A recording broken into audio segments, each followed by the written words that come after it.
My name is David Kotter, and I serve as Professor of New Testament Studies and the Dean of the School of Theology at Colorado Christian University. I'm holding in my hands a 1570 edition of Novum Testamentum, which is Erasmus' Greek and Latin New Testament.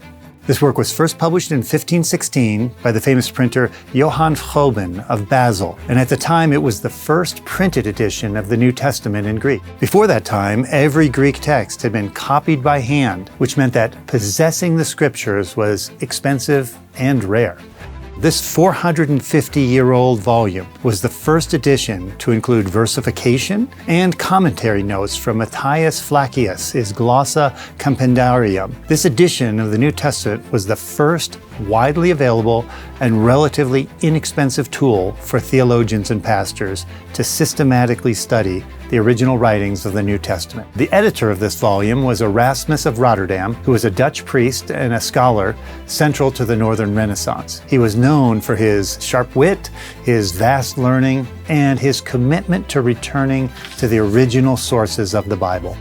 For that reason, in 1511, Erasmus began a systematic examination of New Testament manuscripts, aiming to prepare a revised Latin translation of the New Testament. Rather than relying solely on the Jerome's Vulgate, Erasmus studied 8 Greek manuscripts because he knew that accessing the original language would lead to a more accurate understanding of the biblical text.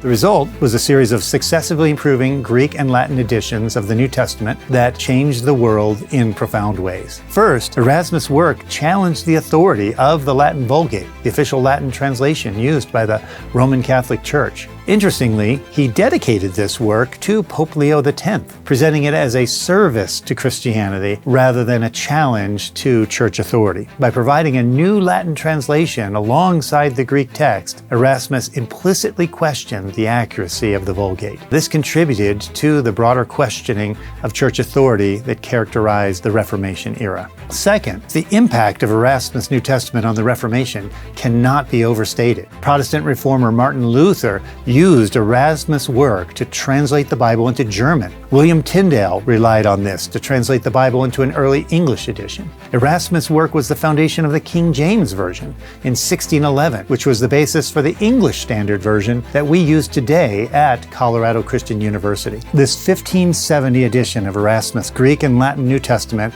represents a pivotal moment in the history of biblical scholarship. And the ripples of Erasmus' work here continue to be felt today in our approach to biblical study and textual analysis here at Colorado Christian University.